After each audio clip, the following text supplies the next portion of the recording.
Hello everyone, good afternoon. This is a continuing video of the lecture on the group dynamics and cohesiveness, and this video is a lecture. ठीक है, तो हम पहले lecture में जैसे हमने पढ़ा ग्रुप डायनामिक्स क्या होता है, what is formal group, what is informal group, ठीक है, ग्रुप डेवलपमेंट की प्रोसेस क्या है, ठीक है, आपको आई होप आपको समझ में आ गया होगा। अब हम नेक्स्ट टॉपिक की बात करते हैं, that is informal group versus informal organization. सही, आप सोच रहे होंगे, अब यू बिट कंफ्यूज कि इनफॉर्मल ग्रुप इनफॉर्मल ऑर्गेनाइजेशन का मतलब क्या है। इनफॉर्मल ग्रुप भी तो इनफॉर्मल ऑर्गेनाइजेशन के अंदर होता है। बिल्कुल ठीक सोचा आपने, इनफॉर्मल एक ऑर्गेनाइजेशन के अंदर फॉर्मल ग्रुप जरूर होता है, लेकिन ये एक बहुत ज़्यादा डिफिकल्ट है ये समझाना कि इनफॉर्मल ऑर्गेनाइजेशन और इनफॉर्मल ग्रुप क्या है। मैं आपको समझाने की कोशिश करता हूँ। इनफॉर्मल फॉर्मल ग्रुप और फॉर्मल ऑर्गेनाइजेशन तो ईजिली समझ में आता है। मतलब वो ऑर्गेनाइजेशन जिसके अंदर फॉर्मल फॉर्मल ग्रुप से मतलब सिर्फ काम की बातें होती हैं। They are the people are very practical in the terms, they are very they are having a high level of emotional intelligence, ठीक है, जिनका इमोशनल इंटेलिजेंस ज़्यादा लेवल पे अच्छा होता है। And they are very though employees are very deliberately and conscious about their work force और task assignments, ठीक है। बट इनफॉर्मल ग्रुप क्या होता है, ऑर्गेनाइजेशन क्या होते हैं। इनफॉर्मल ग्रुप मैंने जैसे आपको पहले भी बताया, जो लोग फॉर्मल ग्रुप से जो जो भी नीड्स जिन लोगों की सेटिस्फाइड नहीं होती है, तो अपनी नीड को सेटिस्फाई करने के लिए, that is psychological and social needs, उसको सेटिस्फाई करने के लिए जो ग्रुप क्रिएट करते हैं, whether interest group, friendship group और रेफरेंस ग्रुप, वो सारे ग्रुप इनफॉर्मल ग्रुप में होते हैं। और जब किसी ऑर्गेनाइजेशन में फॉर्मल ग्रुप से ज़्यादा इनफॉर्मल ग्रुप बनने शुरू हो जाते हैं, तो उस ऑर्गेनाइजेशन की ग्रोथ और डेवलपमेंट रुक जाता है या स्लो हो जाता है। और ऐसी ऑर्गेनाइजेशन को हम कहते हैं इनफॉर्मल ऑर्गेनाइजेशन। मतलब जिस ऑर्गेनाइजेशन में फॉर्मल ग्रुप तो है, लेकिन उससे ज़्यादा इनफॉर्मल ग्रुप होने लगा है। That means the people are more unsatisfied from their jobs. जब लोग अपनी जॉब से सबसे ज़्यादा अनसेटिस्फाइड होते हैं, so they are creating informal group and that organization called informal organization. So I think आपको समझ में आ गया होगा what is informal organization versus informal group, ठीक है। नेक्स्ट टॉपिक है that is the differences between informal group and versus formal group। अभी तक जो मैंने आपको फॉर्मल ग्रुप इनफॉर्मल ग्रुप बताया, उसी में डिफरेंसेस क्या है। यहाँ अलग अलग बेसिस दे रखे हैं। The first is the formation. So formation formal group का कैसा होता है, लीगली होता है, मतलब ऑर्गेनाइजेशन उसको बनाती है, रेशनली डिजाइन होता है, प्रॉपर्ली डिजाइन होता है, वर्क डिजाइन होते हैं, किस डिपार्टमेंट में कितने लोग होंगे, कितने लोग काम कैसा कैसा काम करेंगे, कितने जो उनका प्लानिंग होती है, जो उनका डिसीजन मेकिंग पावर्स होती है, वो क्या होगी, किसको कितनी पावर सपोर्टिंग देंगे, सब कुछ लीगल होता है। इनफॉर्मल में कुछ लीगल नहीं होता है। This is a natural process. हर ऑर्गेनाइजेशन में इनफॉर्मल ग्रुप जरूर बनते हैं, स्पॉन्टेनियसली बनते हैं। Second base is existence. Formal group informal group की वजह से नहीं बनता है, ऑर्गेनाइजेशन की वजह से बनता है। जबकि इनफॉर्मल ग्रुप फॉर्मल ग्रुप में काम करते करते बनता है, ठीक है। So this is existence. Third is purpose. Purpose जो फॉर्मल ग्रुप का वो वेल डिफाइंड होता है, जाहिर सी बात है, जब कम्युनिकेशन होगा सिर्फ काम की बातें होंगी, सो उनका जो पर्पस है वो वेल डिफाइंड होगा, सेंटर्ड होगा, सर्व। और ऐसे जो एम्प्लॉयज फॉर्मल ग्रुप की तरह से काम करते हैं, they are very conscious about, they are very centred about the survival, growth and the profit and the services to the society, ठीक है ना। वो लोग बहुत ज़्यादा कॉन्शियस होते हैं सर्वाइवल को लेकर, अपनी ग्रोथ, चाहे अपनी हो चाहे ऑर्गेनाइजेशन की हो, they are very conscious about the profit as well. और जो इनफॉर्मल ग्रुप का होता है वो इल डिफाइंड होते हैं। इल डिफाइंड मतलब वो they are not very much conscious about the organization objectives, और वो सिर्फ उनको फ्रेंडशिप से, गुडविल से, यूनिटी से मतलब होता है, ठीक है। Next is relationship. Formal group में रिलेशनशिप सुपीरियर सबॉर्डिनेट, मतलब मैनेजर उनके टीम मेंबर्स का बीच में रिलेशन होता है, जबकि इनफॉर्मल में पर्सनल एंड सोशल रिलेशनशिप ज़्यादा होते हैं, ठीक है, जस्ट लाइक अ फ्रेंड्स। इन्फ्लुएंस्ड, जो इन्फ्लुएंस्ड बाई बेसिस है, उसमें फॉर्मल ग्रुप क्या होते हैं, इन्फ्लुएंस किससे होते हैं, वो रेशनैलिटी से इन्फ्लुएंस होते हैं। जब जहाँ पे प्रॉपर मैनेजमेंट होता है काम करने का, तो वहाँ पे ऐसे एम्प्लॉयज़ कोई भी पर्सनल, सोशल, इमोशनल फैक्टर्स की जगह ही नहीं छोड़ते। But they are not very much emotional, they are not socio-emotional people, they are not very much conscious about their personal objectives, but also they are more conscious about the organization objectives. But इसी के उलट informal में क्या होता है, they are very much influenced by the personal, social and emotional factors. Communication unity of command की वजह से फॉर्मल ग्रुप में अच्छा होता है। लाइन ऑफ अथॉरिटी जब डिफाइंड होती है तो वो अलाउ करती है दूसरे को भी कि वो अपनी क्रिएटिविटी से काम करे। जबकि इनफॉर्मल ग्रुप में जो पैटर्न ऑफ कम्युनिकेशन है that is a kind of grape wine. ठीक है ना, ग्रेप वाइन की तरह से होता है, जो नेचुरल होता है, फजार्ड होता है। मतलब ग्रेप वाइन का मतलब ये है कि इंफॉर्मेशन एक से दूसरे में, दूसरे से तीसरे में बड़ी जल्दी से फैलती है, बहुत फास्टली फैलती है, जबकि ऐसा फॉर्मल में नहीं होता। बहुत सारी चीज़ें कॉन्फिडेंशियल होती हैं। जो लीडरशिप क्वालिटी है वो, जाहिर सी बात है, फॉर्मल ग्रुप्स में ऑर्गेनाइजेशन डिफाइन करती है अथॉरिटीज एंड पावर्स, तो उसके बेस पर होती है। जबकि लीडरशिप इनफॉर्मल ग्रुप में लोग डिसाइड करते हैं, ग्रुप मेंबर्स डिसाइड करते हैं। वो इंडिविजुअल कॉम्पिटेंस के ऊपर होता है, कौन कितना कॉम्पिटेंट है उसको वो फॉर द टाइमिंग लीडर बनाते हैं। ठीक है, समझ में आ गया। Next is boundaries. ठीक है ना, वो सेट बाउंड्रीज के अंदर काम करते हैं फॉर्मल ग्रुप्स, और उनकी तो कोई बाउंड्रीज नहीं होती इनफॉर्मल ग्रुप्स की। ठीक है ना, they are operating in the different directions. Last is nature and emphasis. The people in the formal group, they are very normative, they are very idealistic, very emphasis on the efficiency, they are very disciplined, conformity, consistency, etc., etc., bureaucratic in very process and practices. And apart from the formal groups, in the informal groups, the people reflect the actual functioning characterized by the relative freedom, spontaneity, homeliness, and the warmth. Okay, so this is the difference between the formal and the informal groups. Informal groups के characters क्या हैं? They are the people in the informal group. They are not created by the organization. They are created by their own. ठीक है ना? Second है satisfaction of the needs. मैंने पहले भी बताया है, जिन लोगों को फॉर्मल ग्रुप्स के फ्रेमवर्क से या फॉर्मल ऑर्गेनाइजेशन के फ्रेमवर्क से सोशल एंड साइकोलॉजिकल नीड्स पूरी नहीं होती है, वो क्या करते हैं, वो लोग, ऐसे लोग ही इनफॉर्मल ग्रुप को क्रिएट करते हैं। Third is voluntary membership. Informal group के लिए कोई ऐसा मेंबरशिप रजिस्ट्रेशन नहीं है। Nobody as compelled to join the informal organization, anyone can join the informal organization और अ ग्रुप। ठीक है ना। Fourth is multi group membership. जरूरी नहीं कि एक ही बंदा जिस इनफॉर्मल ग्रुप से अटैच हो तो वो एक टाइम पे एक ही ग्रुप से हो, वो एक टाइम पे एक से ज़्यादा ग्रुप से भी मेंबरशिप हो सकती है। फॉर एग्जांपल, इसके एक एग्जांपल समझाता हूँ। आप एम्प्लॉय हैं किसी ऑर्गेनाइजेशन, मतलब एक फॉर्मल ग्रुप के मेंबर हैं, आपने उसी ऑर्गेनाइजेशन के अंदर कुछ लोग ऐसे इकट्ठे कर रखे हैं जिनके साथ आप बैठ के लंच करते हैं। ठीक है, वो एक अलग ग्रुप हो गया। अब उसी ऑर्गेनाइजेशन के अंदर कुछ लोग ऐसे हैं कि आप लंच तो नहीं करते लेकिन उनके साथ घूमते फिरते हैं, वो एक अलग ग्रुप हो गया। अच्छा, एक ग्रुप और ऐसा है जिसके साथ आते जाते भी हैं। एक बंदा ऐसा है या तीन चार बंदे ऐसे हैं जिनके साथ आते जाते भी हैं, ऑफिस जाना और आना, वो एक अलग ग्रुप है। ठीक है, सो ये अलग अलग ग्रुप हैं, एक ही टाइम पे बंदा एक से ज़्यादा ग्रुप की मेंबरशिप ले सकता है। नेक्स्ट है सिस्टम एंड प्रोसेसेस। ठीक है ना, सिस्टम एंड प्रोसेसेस क्या होता है? The informal groups are very much cohesive about their group members just because of their norms, leadership, communications, etc. ठीक है, जैसे मैंने पहले बताया ग्रेप वाइन क्या होता है, एक इन्फॉर्मेशन एक ने शेयर करी तो वो सब में फैलती है just because of the there own norms, leadership and communication की वजह से। The last is leadership. Leadership इसमें परमानेंट नहीं रहती है। जो जितना कैपेबल होता है, जितना कॉम्पिटेंट होता है, वो उस टाइम तक तो लीडर रहता है, लेकिन जब ग्रुप के मेंबर्स को लगता है कि वो इनकैपेबल है, they are not much having a quality of the leadership, so he is replaced with a new leader. ठीक है, समझ में आ गया।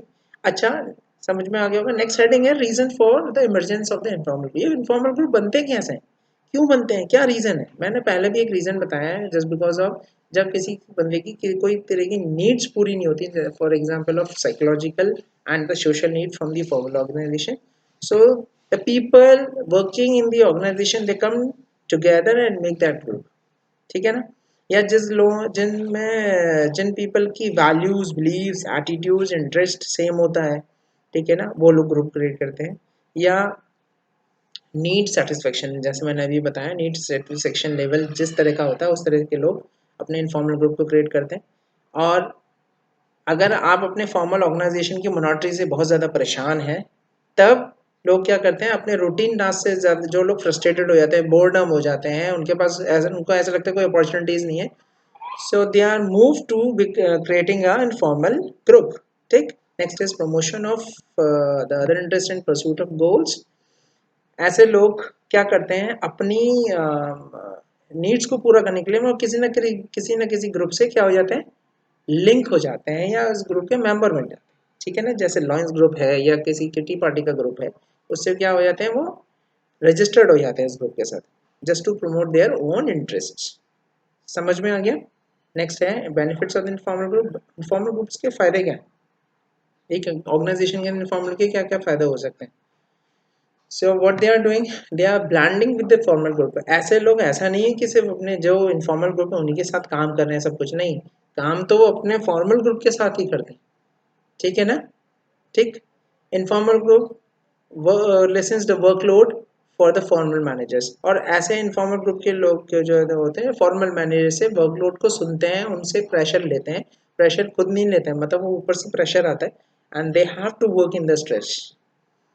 Third is bring satisfaction and stability to the organisation as a whole. और ऐसे इन ऐसे इनफॉर्मल ग्रुप से क्या होता है, जो सेटिस्फेक्शन और स्टेबिलिटी लेवल है ऑर्गेनाइजेशन का एज अ होल वो बढ़ जाता है।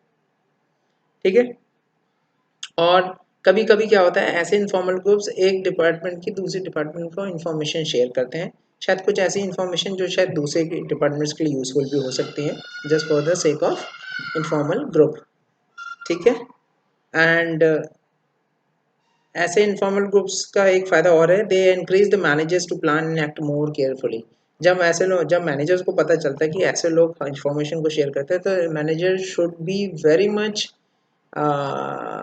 care, very much having like very much conscious about their informations, जो भी वो what the information they are sharing with their peers and the colleagues or the team members। ठीक है, समझ में आ गया होगा। ठीक है। नेक्स्ट हेडिंग है फैक्टर्स अफेक्टिंग बिहेवियर। इसमें इनफॉर्मल ग्रुप की बात नहीं हो रही, फॉर्मल इनफॉर्मल जिस भी तरह के ग्रुप्स में, उसमें फैक्टर्स अफेक्टिंग बिहेवियर होते हैं। ठीक है ना, एक ग्रुप के बिहेवियर को, एक ऑर्गेनाइजेशन के अंदर किसी भी डिपार्टमेंट या ऑर्गेनाइजेशन खुद भी एक ग्रुप है, तो उसके बिहेवियर को कैसे, कौन कौन से फैक्टर्स हैं जो अफेक्ट करते हैं, मतलब डिपार्टमेंट्स के लोग कैसे हैं, उनका बिहेवियर कैसा है, वो किसी भी ऑर्गेनाइजेशन के सक्सेस और फेलियर को दिखाते हैं। ठीक है ना। सो उसी पे बेस्ड होकर फैक्टर्स हैं। First factor is group member resources, आप पेज नंबर 9 पे देख रहे होंगे। ग्रुप मेंबर रिसोर्सेज क्या होते हैं, अगर हम किसी एक डिपार्टमेंट की बात करें, मान लीजिए मैंने डिपार्टमेंट की बात करी प्रोडक्शन डिपार्टमेंट की, तो प्रोडक्शन डिपार्टमेंट एक क्वालिटी कंट्रोल वाला होगा, एक क्वालिटी एश्योरेंस होगा, एक प्रोडक्शन मैनेजर होगा, एक लेबर क्लास भी होगी, एग्जीक्यूटिव लेवल के भी बंदे होंगे, एक वो भी होंगे जो रॉ मटेरियल को देख रहा होगा, एक स्टॉक को देख रहा होगा। प्रोडक्शन डिपार्टमेंट तो बहुत बड़ा होता है, तो हर स्किल्स के जितने भी लोग अलग अलग काम कर रहे हैं, उनकी सबकी skills, abilities, knowledge, personality, character सबके अलग अलग है। लेबर की सोच जो होगी वो मैनेजर की सोच नहीं हो सकती है, और जो मैनेजर की सोच है या मैनेजर की डिसीजन मेकिंग पावर है, वो लेबर उस लेवल का नहीं सोच सकता, just because of the differences in the skills and abilities and the knowledge between the members. ठीक है। So first is group members resources, ये एक फैक्टर है जो ग्रुप के बिहेवियर को इफेक्ट करता है, they are reflecting the group behaviour in the organization. Second is the group structure। group structure, अब group structure एक बहुत बड़ा वर्ड है। स्ट्रक्चर के अंदर ग्रुप स्ट्रक्चर का मतलब कि ग्रुप की स्ट्रक्चर कैसी, अब वो स्ट्रक्चर भी कई तरह से हो सकती है। फर्स्ट इज ग्रुप साइज, कि किसी भी डिपार्टमेंट का या सब डिपार्टमेंट का या ऑर्गेनाइजेशन में कितने मेंबर्स हैं जो किसी कॉमन ऑब्जेक्टिव के लिए काम कर रहे हैं। देखिए किसी डिपार्टमेंट में 2 मेंबर ठीक है, 2 इससे 10 के बीच में ठीक है, एक हद तक 15 भी ठीक है। ठीक है ना, लेकिन जब 15 से ज़्यादा होते हैं तो उस पर मैनेजर की जो सुप्रियोरिटी है या ऑर्गेनाइजेशन की जो व्यूइंग पावर है वो थोड़ा सा स्लो हो जाती है, या कॉन्सेंट्रेट हर बंदे पे वो व्यू नहीं रख सकता है, just because of the very large number of the employees in the organisation. तो अगर किसी डिपार्टमेंट में 2 से 10 या 15 भी हैं एम्प्लॉयज, सो वो डिपार्टमेंट या वो सब डिपार्टमेंट बहुत ज़्यादा कॉन्शियस होगा अपने काम को लेकर, बहुत ज़्यादा इफेक्टिव होगा और कॉम्पिटेंट होगा। सो ग्रुप साइज एक, ये भी एक फैक्टर है जो किसी की ग्रुप बिहेवियर को इफेक्ट करता है। Second is the group roles. Group roles मतलब एक किसी भी डिपार्टमेंट का क्या रोल है, एचआर का रोल क्या है, for hiring, recruiting, for making the files, office management करना, डॉक्यूमेंटेशन करना, ट्रेनिंग प्रोवाइड कराना। So this is a work of the HR department. So this is a common role, the main role of the HR department. So this is called group roles. ऐसे organisation में जितने भी departments होते हैं, कुछ department किस role को दिखाते हैं, वर्क रोल्स को दिखाते हैं, कुछ डिपार्टमेंट्स मेंटेनेंस रोल्स को दिखाते हैं, कुछ डिपार्टमेंट्स ब्लॉकिंग रोल्स को दिखाते हैं। और ये पूरा डिपार्टमेंट नहीं दिखाता, डिपार्टमेंट के अंदर मतलब ग्रुप्स के जो भी मेंबर्स होते हैं इंडिविजुअली अपनी अपनी सोच, अपने अपनी कंसंट्रेशन की वजह से या एक्टिविटीज स्किल्स की वजह से वो लोग अपने रोल को दिखाते हैं, रिफ्लेक्ट करते हैं।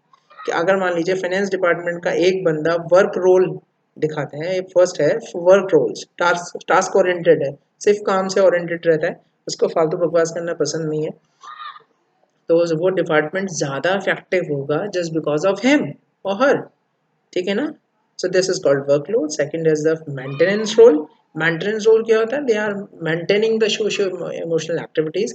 ये एक्चुअली मेंटेनेंस रोल जनरली आपको एचआर डिपार्टमेंट में मिलेगा, सिक्योरिटी डिपार्टमेंट में भी होता है। They are actually maintaining the roles of the employees in the organisation, ठीक है ना, और इवन ओन सेल्फ अपने खुद के भी रोल्स को संभालते हैं। They are very much they are having a very good emotional intelligence power, इसलिए वो सोशियो इमोशनल एक्टिविटीज़ में ज़्यादा इन्वॉल्व रहते हैं।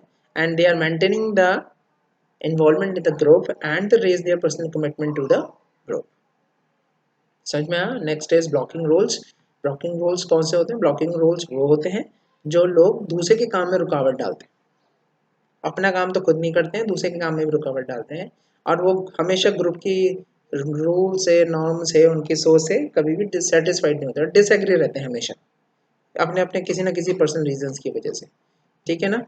सो ये सारी चीज़ें किस में आती हैं, ग्रुप रोल्स के अंदर आती है। पेज नंबर 10 पे आप एक लिस्ट देख रहे होंगे, roles within the group.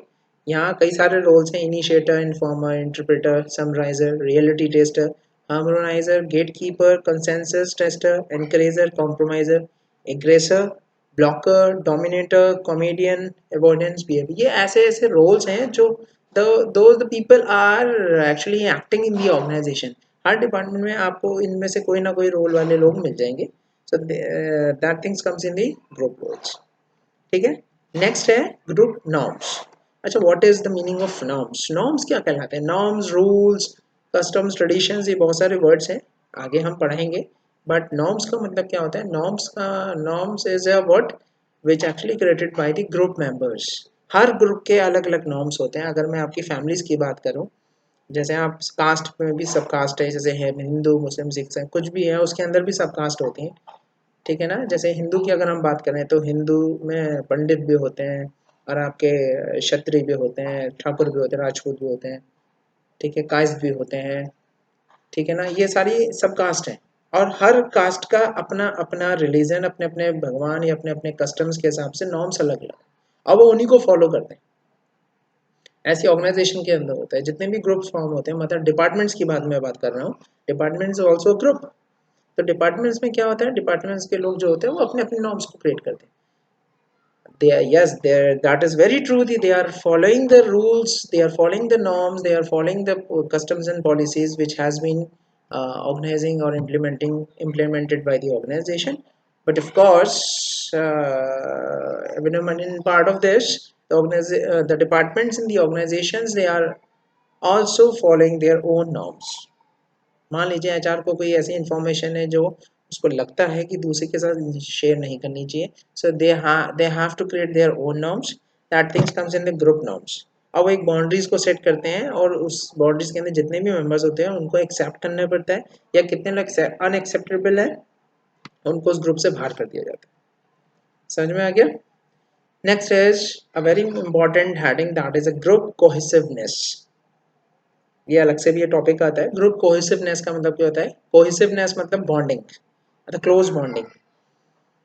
कोई भी ग्रुप, कोई भी डिपार्टमेंट तभी ज़्यादा इफेक्टिव हो सकता है, हमने बहुत सारे पॉइंट्स पढ़े इफेक्टिवनेस के, लेकिन ग्रुप कोहेसिवनेस में ये पढ़ाया जाता है कि डिपार्टमेंट्स कोई भी ज़्यादा कॉम्पिटेंट और इफेक्टिव तब हो सकता है जब उनके मेंबर्स के बीच में कोहेसिवनेस, मतलब जो यूनिटी है, जो बॉन्डिंग है, वो ज़्यादा स्ट्रॉन्ग हो। उनके बीच में जो फीलिंग्स ऑफ अट्रैक्शन है, चाहे काम को लेकर चाहे एक दूसरे को लेकर, वो ज़्यादा अच्छा स्ट्रॉन्ग होना चाहिए, जो डिज़ायरेबल होने चाहिए हमेशा लोग, कीन होने चाहिए, क्रिएटिव होने चाहिए, चाहे उसका मैनेजर हो, उस डिपार्टमेंट का जीएम हो, प्रेसिडेंट हो, हेड ऑफ द डिपार्टमेंट हो, एग्जीक्यूटिव लेवल के हो, लेबर क्लास हो, हर एक के बीच में जो बॉन्डिंग्स हैं वो बहुत अच्छी स्ट्रॉन्ग होनी चाहिए, यूनिटी होनी चाहिए, फीलिंग्स होनी चाहिए, एक दूसरे को समझें, they should have their own emotional intelligence power, ठीक है ना।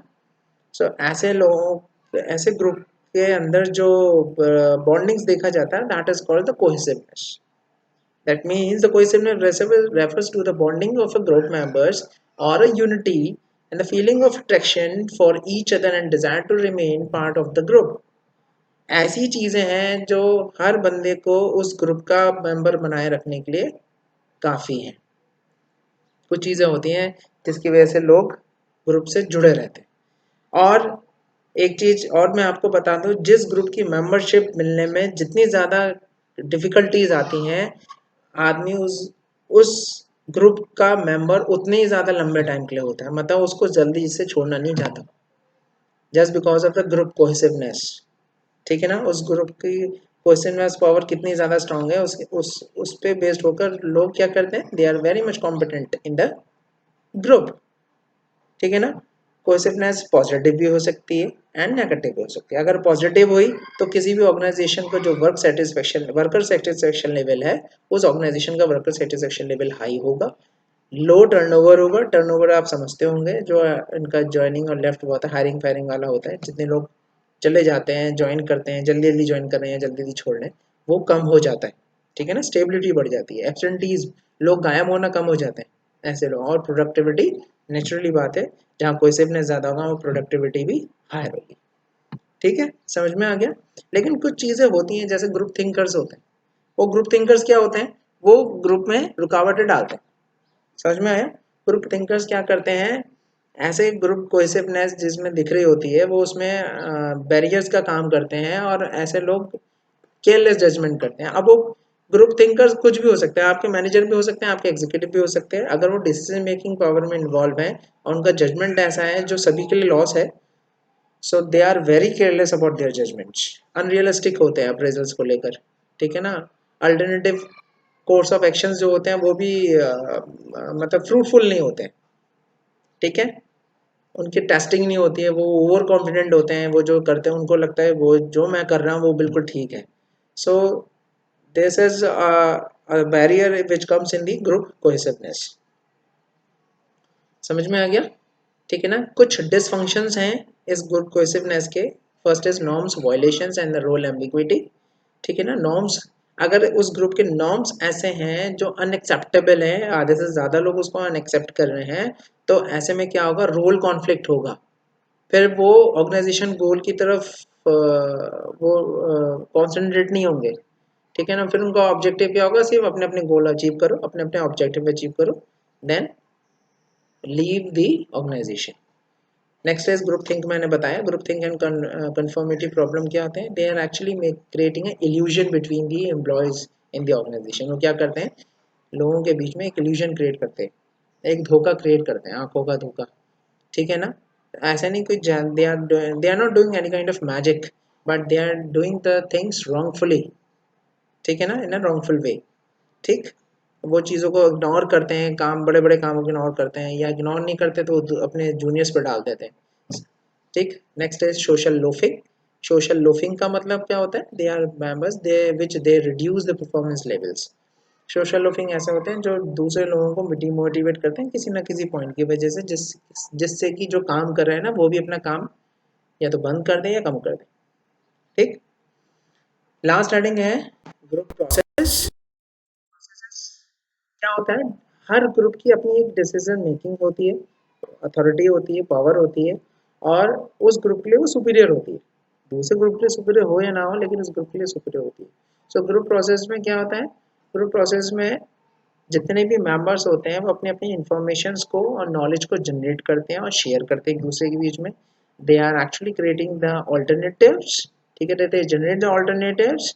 दे increase the acceptance of the solution. जो भी, अगर उस ग्रुप के अंदर जो भी सोल्यूशंस होते हैं, जो भी एंड रिजल्ट निकलता है उस ग्रुप के काम के लिए, तो उसमें एक्सेप्टेंस का जो लेवल है वो बढ़ता है.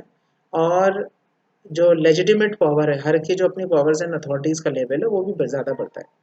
ठीक है ना. जाहिर सी बात है, जब किसी ग्रुप की डिसीजन मेकिंग पावर अच्छी होगी और उसमें सबका कंट्रीब्यूशन होगा, तो उस ग्रुप की एक्सेप्टेंस पावर और लेजिटिमेट पावर ज़्यादा होगी, और ऐसे डिसीजन ज़्यादा लंबे टाइम तक रहते हैं, डोमिनेंसी खत्म हो जाती है. ठीक है ना. क्योंकि ऐसे डिसीजन लेते समय ग्रुप के जितने मेंबर्स होते हैं उन पे एक प्रेशर क्रिएट किया जाता है, जानबूझ के नहीं किया जाता, वो प्रेशर पॉजिटिव होता है, वो यू स्ट्रेस होता है, ठीक है ना, डी स्ट्रेस नहीं होता, वो यू स्ट्रेस होता है, और जिसकी वजह से वो क्या करते हैं, they are more responsible for taking the decisions, ठीक है। So this is all about the group dynamics and the cohesiveness. इसका एक लास्ट टॉपिक है, that is a group decision making, जो कि मैं आपको अपने नेक्स्ट लेक्चर में पढ़ाऊंगा। सो कीप वॉचिंग, ठीक, थैंक यू।